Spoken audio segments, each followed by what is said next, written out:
Hello students, after completing the consumer equilibrium chapter, now it's turn for the demand. हमने already consumer equilibrium chapter cover कर लिया है। सारी चीजें जो कंज्यूमर इक्विलिब्रियम चैप्टर में थी हमने डिस्कस कर ली और उसका वन शॉट वीडियो भी चैनल पे अवेलेबल है, तो आप जाके इसको देख सकते हैं और अपने सारे कंसेप्ट्स को क्लियर कर सकते हैं। अभी जो चैप्टर हम लोग स्टार्ट करेंगे वो वाला चैप्टर होगा डिमांड। इस वाले वीडियो में बेसिकली आपका पार्ट 1 रहने वाला है, जिसमें हम लोग डिमांड को डिस्कस करेंगे, टाइप्स ऑफ डिमांड को डिस्कस करेंगे, डिमांड और प्राइस का क्या रिलेशन होता है और कुछ डिटरमिनेंट्स ऑफ डिमांड जैसे सब्स्टिट्यूट गुड और कॉम्प्लीमेंट्री गुड्स, इन गुड्स को भी हम लोग इस वाले वीडियो में डिस्कस करने वाले हैं। तो बेसिकली चलिए अपना वीडियो स्टार्ट करते हैं। देखिए सबसे पहली चीज, व्हाट इज डिमांड।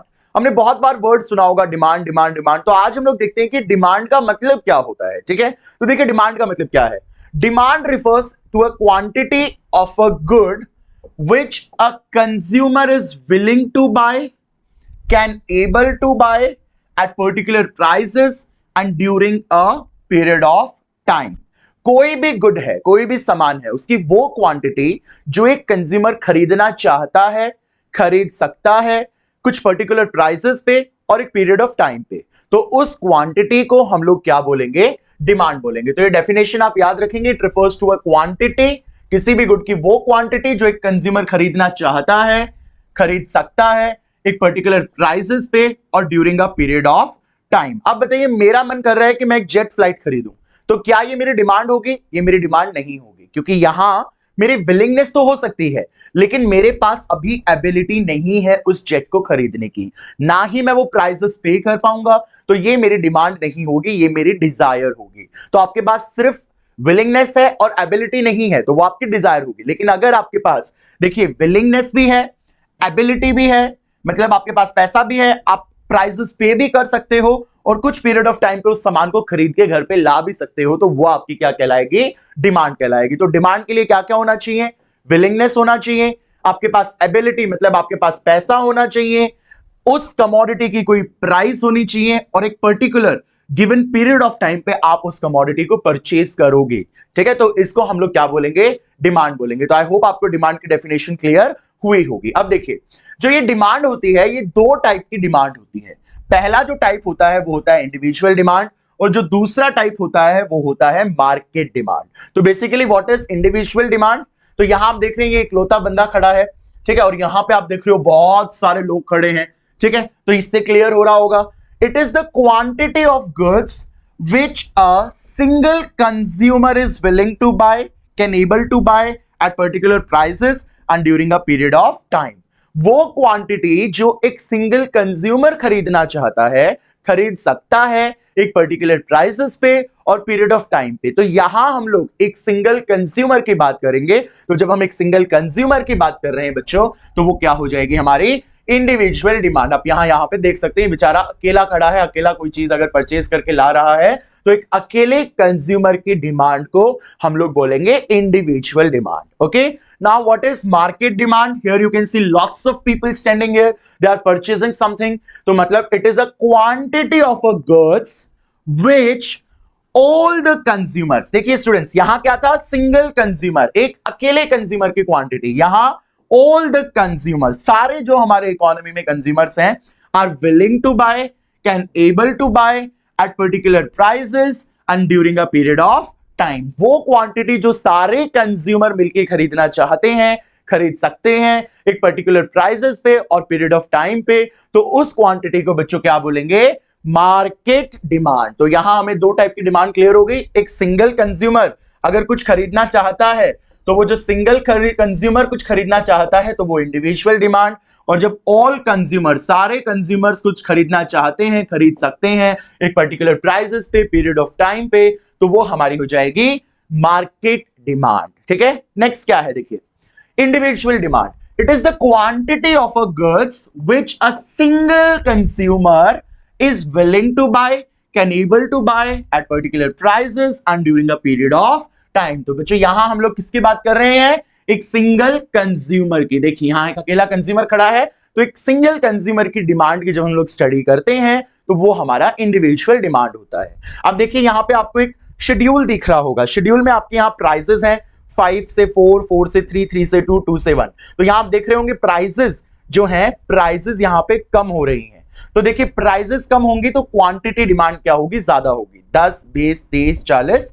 50। तो ये तो बहुत ऑब्वियस है ना बच्चों, अगर कोई चीज सस्ती हो जाएगी तो हम ज्यादा खरीदेंगे, और अगर कोई चीज महंगी होगी तो उसको हम कम खरीदेंगे। तो मतलब as price rises quantity demand falls, and as price falls quantity demand rises. Price बढ़ जाएगी तो हम कम खरीदेंगे, प्राइस कम हो जाएगी तो हम ज्यादा खरीदेंगे। यही तो यहाँ शेड्यूल में दिखाया हुआ है कि प्राइस कम हो रही है तो क्वांटिटी डिमांड ज्यादा हो रही है। अब हम इसका ये फिगर देख रहे हैं, कर्व देख रहे हैं, तो देखिए इस कर्व में आपके पास ये एक्स एक्सिस है, ये वाई एक्सिस है। वाई एक्सिस में हमने प्राइसेस ले ली, एक्स एक्सिस में हमने क्वांटिटी डिमांड ले ली, और एक ऐसा डाउनवर्ड स्लोपिंग कर्व हमारे पास आ गया, और इस कर्व को बच्चों हम लोग बोलेंगे डिमांड कर्व। देखिए ये जो कर्व आपको दिख रहा होगा कैसा है, डाउनवर्ड स्लोपिंग कर्व आपको दिख रहा होगा, इस कर्व को हम लोग बोलेंगे डिमांड कर्व। ठीक है, तो ये डिमांड कर्व कैसा है, डाउनवर्ड स्लोपिंग। ठीक है, कैसा है, डाउनवर्ड स्लोपिंग है, डाउनवर्ड स्लोपिंग है, या इसको आप नेगेटिवली स्लोप भी बोल सकते हैं। तो नेगेटिवली स्लोप क्यों बोलेंगे, रीजन बताइए। ये रीजन है because price and quantity demanded have inverse relation, या इनडायरेक्ट रिलेशन, या नेगेटिव रिलेशन। क्योंकि प्राइसेस और क्वांटिटी डिमांड के बीच में कैसा रिलेशन है बच्चों, इनवर्स रिलेशन है, नेगेटिव रिलेशन है। नेगेटिव रिलेशन, इनवर्स रिलेशन मतलब जब दोनों वेरिएबल्स अलग अलग डायरेक्शन में मूव कर रहे हैं, एक बढ़ेगा तो दूसरा कम होगा, एक कम होगा तो दूसरा बढ़ेगा, इस रिलेशन को हम लोग इनवर्स रिलेशन बोलते हैं। तो यहां ये दिख भी रहा है कि प्राइस कम हो रही है तो क्वांटिटी डिमांड ज्यादा होगी, और अगर प्राइस ज्यादा हो जाएगी तो हम कम खरीद के लाएंगे, मतलब क्वांटिटी डिमांडेड कम हो जाएगी। और यहां पे इसीलिए जो ये हमारा डिमांड कर्व है, देखिए ये डाउनवर्ड स्लोपिंग है और नेगेटिवली स्लोप्ड है, क्योंकि price and quantity demanded have inverse relation. As price rises quantity demand falls, and as price falls quantity demand rises. We get to know. तो इसीलिए जो हमारा इंडिविजुअल डिमांड कर्व है या कोई भी डिमांड कर्व होगा वो आपका डाउनवर्ड स्लोपिंग या नेगेटिवली स्लोप्ड होगा। इसके बाद जो हमारा टॉपिक है दैट इज मार्केट डिमांड।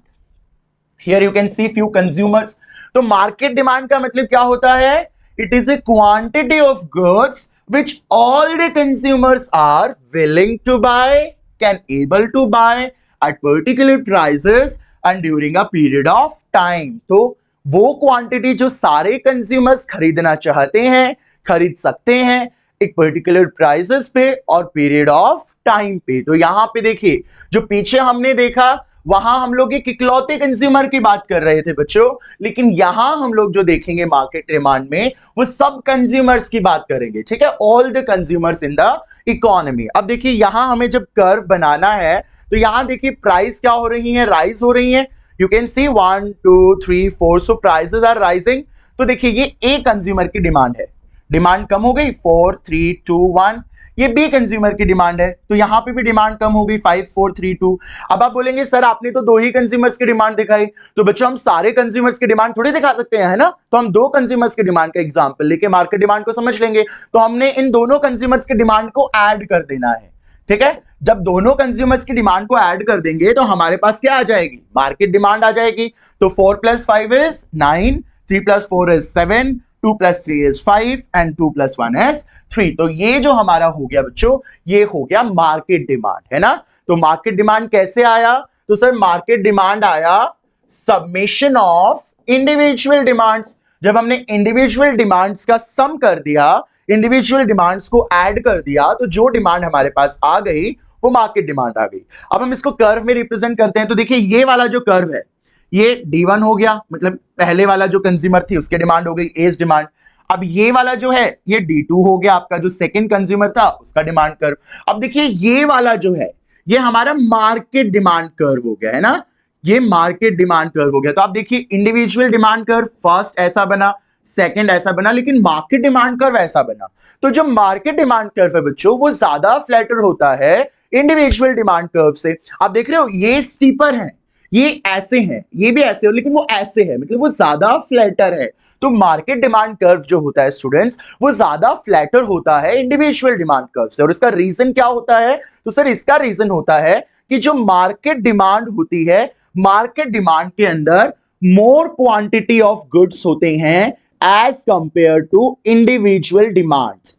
ठीक है, मार्केट डिमांड जो कर्व होगा उसके अंदर ज्यादा क्वांटिटी के गुड्स होंगे as compare to the individual demand curve, क्योंकि मार्केट डिमांड कर्व क्या है? Market demand curve is the sum of individual demands. तो यहां आप देख सकते हैं इंडिविजुअल डिमांड 4, इधर 5, लेकिन मार्केट डिमांड 9, यहां 3, यहां 4, यहां 7। तो जो मार्केट डिमांड कर्व होगा उसके अंदर ज्यादा क्वांटिटी के गुड्स हैं, इसीलिए वो ज्यादा फ्लैटर होगा as compare to the individual demand curve. ठीक है, यू गॉट इट? तो market demand curve is more flatter, and what is the reason? Because it includes more quantity of goods as compare to the individual demand curves, because market demand curve is the sum of individual demand curves. We got it. Now, next is, so now if you understand this much chapter, then kindly answer the following questions. This is for you. अगर आप इतनी चीज समझ चुके हैं तो आप इन questions का आंसर कीजिए। First question, why the demand curve is downward sloping? तो पहले क्वेश्चन का आंसर आपने देना है कि डिमांड कर्व जो होता है वो डाउनवर्ड स्लोपिंग क्यों होता है। So we have already studied demand curve is downward sloping due to inverse relation, due to inverse relationship between, बताइए, between price and quantity demanded। क्योंकि प्राइस और क्वांटिटी डिमांडेड के बीच कैसा रिलेशन रहता है? इनवर्स रिलेशन रहता है। इनवर्स रिलेशन मतलब as price rises quantity demand falls and as price falls quantity demanded rises। तो क्योंकि इन दोनों के बीच में एक इनवर्स रिलेशन है, नेगेटिव रिलेशन है, इनडायरेक्ट रिलेशन है, इसलिए जो हमारा डिमांड कर्व है वो कैसा है? डाउनवर्ड स्लोपिंग है। ठीक है, तो देखिए, लेट्स सपोज कि हमने यहाँ पे प्राइस दिखाया, यहाँ हमने क्वांटिटी डिमांड दिखाया, तो अगर प्राइस कम हो जाएगी तो क्वांटिटी डिमांड क्या हो जाएगी? हमारी ज्यादा हो जाएगी, है ना? प्राइस अगर कम हो गई तो क्वांटिटी डिमांड क्या हो जाएगी? ज्यादा हो जाएगी। तो कौन सा रिलेशन डिपिक्ट कर रहा है? ये इनवर्स रिलेशन। ठीक है, सेकंड क्वेश्चन देखिए क्या है। सेकंड क्वेश्चन है, why the demand curve is more flatter than the individual demand curve? क्योंकि मार्केट डिमांड कर्व ज्यादा फ्लैटर क्यों है? तो देखिए यहां हमने देखा था कि जो ये मार्केट डिमांड कर्व था ये ज्यादा फ्लैटर क्यों था? The reason is very simple, because market demand curve includes more quantity of goods as compare to the individual demands, because market demand curve includes more quantity of goods as compared to individual demand curves। क्योंकि market demand curve में ज्यादा quantity of goods होते हैं individual demand curve से, क्योंकि market demand curve क्या होता है? Submission of individual demand curve. So क्योंकि उसके अंदर ज्यादा क्वांटिटी के गुड्स होंगे तो ऑब्वियसली जो मार्केट डिमांड कर्व होगा वो ज्यादा फ्लैटर होगा as compare to the individual demand. Then what are the determinants of demand? तो this is very important topic. What are the determinants? अब हम जब बात करते हैं डिटरमिनेंट्स की बच्चों, तो हमें मालूम होना चाहिए कि डिटरमिनेंट्स का मतलब क्या होता है। तो basically what is the meaning of these determinants? तो डिटरमिनेंट्स का मतलब क्या है? देखिए, determinants refers to the factors which can bring change in the demand। वो सारे फैक्टर्स जो डिमांड में चेंज ला सकते हैं, उन सारे फैक्टर्स को हम लोग बोलते हैं डिटरमिनेंट्स। ठीक है, अब जैसे हम लोगों का अगर वेट बढ़ रहा है तो बहुत सारे फैक्टर्स हो सकते हैं हम एक्सरसाइज नहीं कर रहे, हो सकता है हम लोग बहुत ज्यादा अनहेल्दी चीज खा रहे हैं, बहुत ज्यादा जंक फूड खा रहे हैं। ठीक है, तो ये सारे फैक्टर्स हो सकते हैं हम ज्यादा सो रहे हैं। तो मतलब क्या हुआ कि ये सारे फैक्टर्स हो सकते हैं आपके वेट के इंक्रीमेंट होने के। ऐसे ही हमारे डिमांड जो है वो बच्चों कई बार चेंज होती रहती है, तो वो चेंज होने के पीछे क्या फैक्टर्स रिस्पॉन्सिबल हैं? तो जो फैक्टर्स इस डिमांड को चेंज कर सकते हैं, उन सारे फैक्टर्स को हम डिमांड के डिटरमिनेंट्स बोलेंगे। तो what are the determinants? Determinants refers to those factors which can bring change in the demand, जो डिमांड के अंदर चेंज ला सकते हैं। ठीक है, तो यहां पे वी आर गोइंग टू सी कि ये जो मैंने आपके लिए डिटरमिनेंट्स लिखे हैं, हमने देखा दो टाइप की डिमांड होती है, इंडिविजुअल डिमांड और मार्केट डिमांड। तो ये वाले जो फैक्टर्स हैं ये आपकी इंडिविजुअल डिमांड को भी इफेक्ट करते हैं और मार्केट डिमांड को भी इफेक्ट करते हैं। अपार्ट फ्रॉम दिस हमारे पास दो और फैक्टर हैं जो हम आगे स्टडी करेंगे, जो यहां आपके इंक्लूड नहीं है। ये वाले जो हैं ये आपकी इंडिविजुअल को भी करते हैं और मार्केट डिमांड को भी इफेक्ट करते हैं। ठीक है, तो यहां पे क्या क्या फैक्टर्स हैं देखिए। सबसे पहला फैक्टर क्या है? Price of on commodity. First factor is price of on commodity. एक कमोडिटी की प्राइस भी उसकी डिमांड को इफेक्ट कर सकती है। ठीक है, second price of related goods. तो यहां पे हम लोग देखेंगे कि we have two types of good, one is substitute goods and another we have complementary goods. तो हम लोग सब्स्टिट्यूट गुड्स और कॉम्प्लीमेंट्री गुड्स को यहां स्टडी करेंगे। इनकम ऑफ द कंज्यूमर, अब इनकम एक जनरल रिलेशन होता है इनकम का, और फिर यहां पे भी हमारे पास दो टाइप के गुड्स होते हैं, normal goods and inferior goods. So we are going to study what are normal goods and what are inferior goods. Taste and preferences के अंदर भी कोई चेंज आएगा तो भी डिमांड में चेंज आ सकता है, और अगर फ्यूचर में एक्सपेक्टेड है कि प्राइस राइज या फॉल होगी तो उसकी वजह से भी आज जो डिमांड है उसके अंदर चेंज आ सकता है। तो बच्चों याद करिए क्या क्या फैक्टर्स हैं। एक कमोडिटी की प्राइस उसकी डिमांड को चेंज कर सकती है, जो रिलेटेड गुड्स हैं जिसमें अंदर हम लोग सब्स्टिट्यूट और कॉम्प्लीमेंट्री दो टाइप के गुड्स देखेंगे वो भी डिमांड के अंदर चेंज ला सकते हैं, कंज्यूमर की इनकम है वो भी डिमांड के अंदर चेंज ला सकती है, अगर टेस्ट एंड प्रेफरेंसेस में कोई चेंज आता है तो उसकी वजह से भी डिमांड चेंज हो सकती है, और अगर फ्यूचर में एक्सपेक्टेड है कि प्राइस में कोई चेंज आएगा तो उसकी वजह से भी डिमांड इफेक्ट हो सकती है। तो ये सारे क्या हो गए, these all are the factors which can bring change in the demand. So what we will say that these are the determinants of demand. So we get to know that these are the determinants of demand. अभी हम लोग detail में study करेंगे। Basically इस वाले video में हम लोग दो डिटर्मिनेंट्स को कवर करेंगे, otherwise this video will become very large और फिर ये बच्चे देखते नहीं है, इसलिए हम लोग यहाँ पे सिर्फ दो ही डिटर्मिनेंट्स को क्विकली कंप्लीट करेंगे ताकि हमारी जो वीडियो है वो ज्यादा लंबी ना हो। ठीक है, तो देखिए पहला जो डिटर्मिनेंट है आपका that is a price of on commodity. एक कमोडिटी की जो प्राइस है वो बच्चों उसके डिमांड को, क्वांटिटी डिमांड को बेसिकली इंपैक्ट कर सकती है। कैसे इंपैक्ट कर सकती है हम जानते हैं, अगर किसी भी कमोडिटी की प्राइसेस बढ़ जाएंगी तो उसकी क्वांटिटी डिमांड कम हो जाएगी, और अगर किसी भी कमोडिटी की प्राइसेस कम हो जाएंगी तो उसकी क्वांटिटी डिमांड भी क्या हो जाएगी, राइज हो जाएगी, बढ़ जाएगी। तो मतलब प्राइस और क्वांटिटी डिमांड के बीच में कौन सा रिलेशन है, इनवर्स रिलेशन है। तो यही हमने यहां देखना है। देखिए if price of a commodity rises its quantity demand falls. देखिए बच्चों यहाँ इंक्रीज डिक्रीज वर्ड यूज नहीं करना है, यहाँ आपने राइज और फॉल वर्ड यूज करना है। And if the price of a commodity falls its quantity demand rises. ठीक है, we get to know price अगर राइज हो जाएगी तो क्वांटिटी डिमांड फॉल हो जाएगी, तो प्राइस फॉल हो जाएगी तो क्वांटिटी डिमांड राइज हो जाएगी। तो देखिए डिमांड में चेंज आ रहा है कि नहीं आ रहा, आ रहा है। और किसकी वजह से चेंज आ रहा है, प्राइस की वजह से चेंज आ रहा है। तो ये प्राइस क्या हो गया, डिमांड का डिटरमिनेंट हो गया, क्योंकि प्राइस की वजह से डिमांड में चेंज आ रहा है। ठीक है, तो we get to know it means that price of a commodity and its quantity demanded have inverse, indirect और negative relation. It can be asked in any way, inverse भी हो सकता है, इसको आप negative भी बोल सकते हो, indirect relation भी बोल सकते हो। तो देखिए ये दोनों वेरिएबल्स हैं,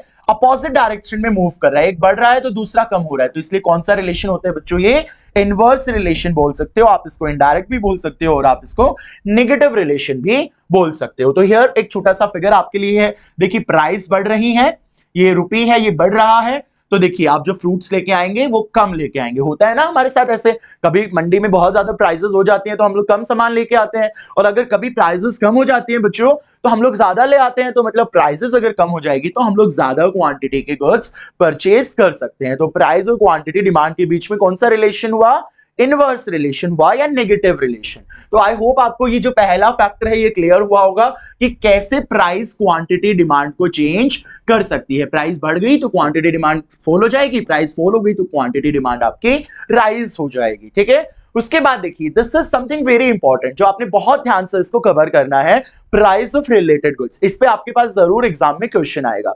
तो देखिए प्राइस ऑफ रिलेटेड गुड, जब भी हम लोग रिलेटेड गुड्स की बात करते हैं तो हमारे पास दो टाइप के गुड्स होते हैं, सब्स्टिट्यूट गुड्स और कॉम्प्लीमेंट्री गुड्स। यहां आपके पास फिगर है, यहां से आप डिपिक्ट कर सकते हो सब्स्टिट्यूट गुड्स क्या होते हैं, goods which can be used in place of one another. जो गुड्स एक जगह एक दूसरे की जगह इस्तेमाल किए जा सकते हैं उन गुड्स को हम लोग बोलते हैं सब्स्टिट्यूट गुड्स। ठीक है, which can be used in place of each other, एक जगह की एक दूसरे की जगह यूज कर सकते हो।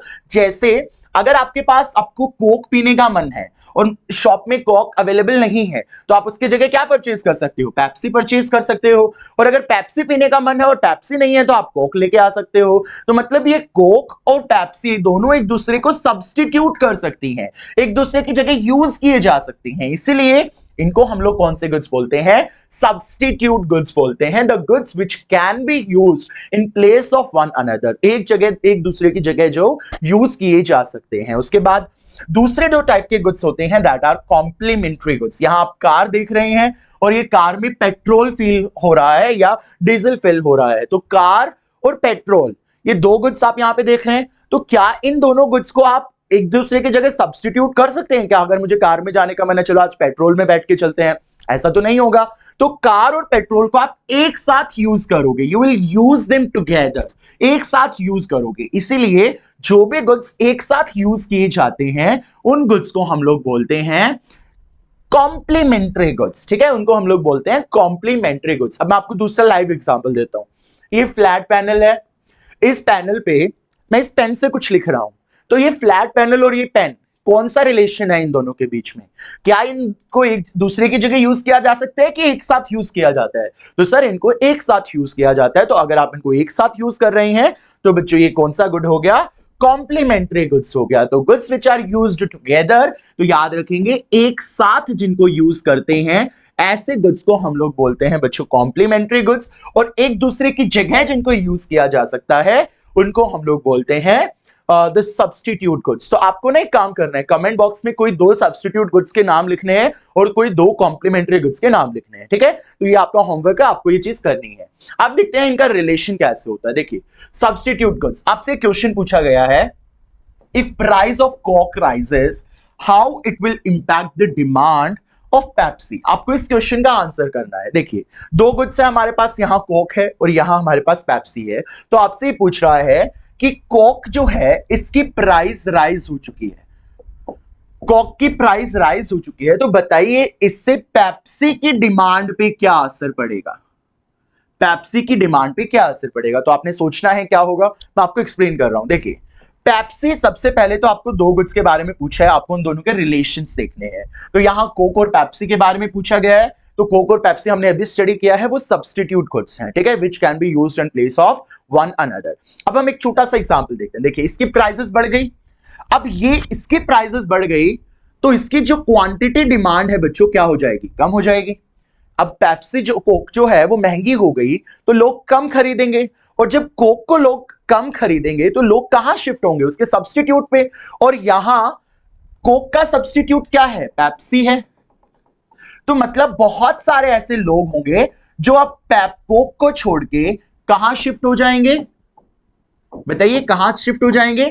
पेप्सी की तरफ शिफ्ट हो जाएंगे। Reason is very simple, because now Pepsi is cheaper than Coke, या we can say Coke is costlier than Pepsi. एक ही बात है, क्योंकि इसकी प्राइसेस क्या हो चुकी हैं? बढ़ चुकी हैं। तो there are many consumers who will shift from Coke to Pepsi.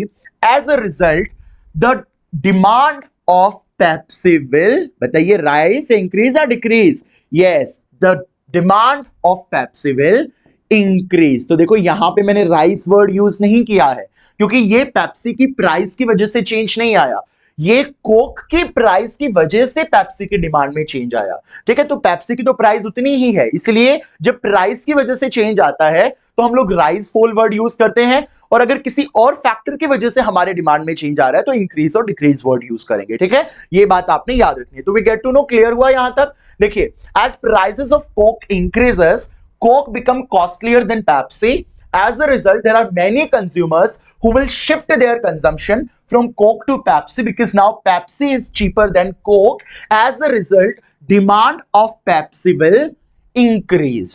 Pepsi की डिमांड क्या होगी?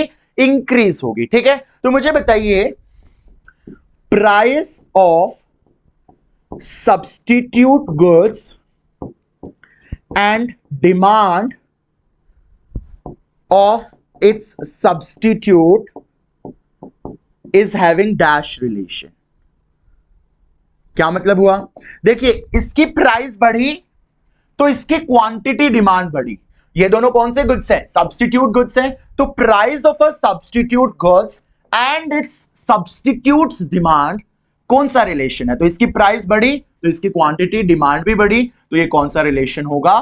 पॉजिटिव रिलेशन या डायरेक्ट रिलेशन. समझ में आया बच्चों? एक सब्स्टिट्यूट की प्राइस में चेंज आता है तो उसका जो सब्स्टिट्यूट होगा, हियर यू कैन सी, उसकी जो डिमांड होगी वो बढ़ जाएगी। मान लो इसकी प्राइस बढ़ गई तो कंज्यूमर यहां से इस पे शिफ्ट हो जाएगा तो इसकी डिमांड बढ़ जाएगी। तो ये कौन सा रिलेशन हुआ? ये हुआ डायरेक्ट रिलेशन, क्योंकि दोनों वेरिएबल्स कैसे मूव कर रहे हैं? एक ही डायरेक्शन में मूव कर रहे हैं, तो ये आपका डायरेक्ट रिलेशन हुआ। ठीक है, तो आई होप ये चीज आपको क्लियर हुई होगी। कल को अगर मान लो कोक की प्राइस कम हो जाए बच्चों, कोक की प्राइस कम हो जाए, एक बार हम इसको समझ लेते हैं, इसको अपोजिट साइड से भी। मान लो कल को कोक की प्राइस कम हो जाएगी तो जो कंज्यूमर है वो कंज्यूमर क्या करेगा? Let's see quickly. Yes, Coke की प्राइसेस अगर कल को कम हो गई तो यहां पे कंज्यूमर पेप्सी से कोक की तरफ शिफ्ट हो जाएगा। ठीक है, और कोक की जो पेप्सी की डिमांड है वो डिमांड क्या हो जाएगी? डिक्रीज हो जाएगी। ठीक है, इसकी डिमांड क्या हो जाएगी? डिक्रीज होगी। तो देखिए इसकी प्राइस कम हुई थी तो इसके सब्स्टिट्यूट की डिमांड क्या हो जाएगी? कम हो जाएगी। तो दोनों वेरिएबल्स एक ही डायरेक्शन में मूव कर रहे हैं, तो इसको हम लोग कौन सा बोलेंगे? Positive relation. तो इस तरीके से आप याद रख सकते हो, price of substitute and demand of it's substitute is having direct relation. Okay, now let's see the another type of goods, that is complementary goods. Complementary goods we have already seen, the goods which will be used together, जिनको एक साथ आप use करेंगे, ऐसे goods को बच्चे we will say complementary goods. If prices of car rises, देखिए price है तो rise word use हुआ है, how will it impact the demand of petrol? अभी आपको इस पे खुद सोचना है। कार की जो प्राइसेस हैं वो बढ़ गई। अब जब कार की प्राइसेस बच्चों बढ़ गई तो कार की जो क्वांटिटी डिमांड है वो कम हो जाएगी। अब क्योंकि चीजें महंगी हो जाती है तो कम खरीदते हैं लोग, तो प्राइसेस अगर कार की बढ़ गई तो कार की क्वांटिटी डिमांड कम हो जाएगी। और अभी अगर कार ही लोग कम खरीदेंगे तो जाहिर सी बात है पेट्रोल का जो कंजम्पशन है वो भी क्या होगा? क्योंकि कार ही लोग नहीं खरीद रहे हैं या कम खरीद रहे हैं तो पेट्रोल का कंजम्पशन भी क्या होगा? कम होगा, जिसकी वजह से जो हमारा पेट्रोल है, पेट्रोल की डिमांड क्या हो जाएगी? पेट्रोल की डिमांड बोलिए बच्चों क्या हो जाएगी? कम हो जाएगी। ठीक है, और कल को अगर कार की प्राइसेस कम हो गई तो कार की डिमांड ज्यादा होगी, और कार की अगर डिमांड ज्यादा होगी तो पेट्रोल लगेगा कार को चलाने में, तो पेट्रोल की जो डिमांड है वो भी क्या हो जाएगी? बढ़ जाएगी। तो यहां आपको रिलेशन देखना है बच्चों कि what is the relation between the price of the complementary and demand of its complement. तो प्राइस अगर दो गुड्स अगर वो कॉम्प्लीमेंट्री गुड्स हैं तो अगर एक की प्राइस बढ़ती है तो दूसरे की डिमांड कम हो जाएगी, अगर इसकी प्राइस घटती है तो दूसरे की डिमांड ज्यादा हो जाएगी। तो मतलब ये कौन सा रिलेशन हुआ? इनवर्स रिलेशन हुआ। कौन सा रिलेशन? इनवर्स रिलेशन, या आप इसको नेगेटिव रिलेशन भी बोल सकते हो, या आप इसको इनडायरेक्ट रिलेशन भी बोल सकते हो। ठीक है बच्चों, तो यहां हमने देखा अगर कॉम्प्लीमेंट्री गुड्स की प्राइस कम हो जाएंगे तो उसका जो कॉम्प्लीमेंट्री होगा उसकी डिमांड ज्यादा हो जाएगी, क्योंकि इसकी प्राइस कम होने से कार को ज्यादा खरीदेंगे। अब जब कार को ज्यादा खरीदेंगे तो पेट्रोल भी ज्यादा लगेगा, उसकी डिमांड बढ़ जाएगी। लेकिन अगर कार की प्राइसेस बढ़ गई तो कार को ही कम खरीदेंगे, और अगर कार को ही कम खरीदेंगे तो उसका जो पेट्रोल, जो उसका कॉम्प्लीमेंट्री पेट्रोल होगा, उसकी डिमांड भी क्या हो जाएगी? कम हो जाएगी। तो देखिए ये जो वेरिएबल्स है ये अपोजिट डायरेक्शन में मूव कर रहे हैं, इसलिए जहां ये रिलेशन है इस रिलेशन को हम लोग बोलते हैं इनवर्स रिलेशन या नेगेटिव रिलेशन या indirect relation. So that's all for the class बच्चों। यहां हमने कवर किया डिमांड क्या होती है, इंडिविजुअल डिमांड क्या होती है, मार्केट डिमांड क्या होती है, क्या डिटर्मिनेंट्स होते हैं, प्राइस ऑफ द गुड कैसे उसकी डिमांड को इफेक्ट कर सकती है, और रिलेटेड गुड्स की प्राइस भी कैसे उसके डिमांड को इंपैक्ट कर सकती है। तो ये हमारा पार्ट 1 है, इसको ज्यादा स्ट्रेच नहीं करेंगे, ऑलरेडी ये 30 मिनट्स का हो चुका है। बाकी जो चैप्टर है इसको हम लोग पार्ट 2 में डिस्कस करेंगे। Thank you students.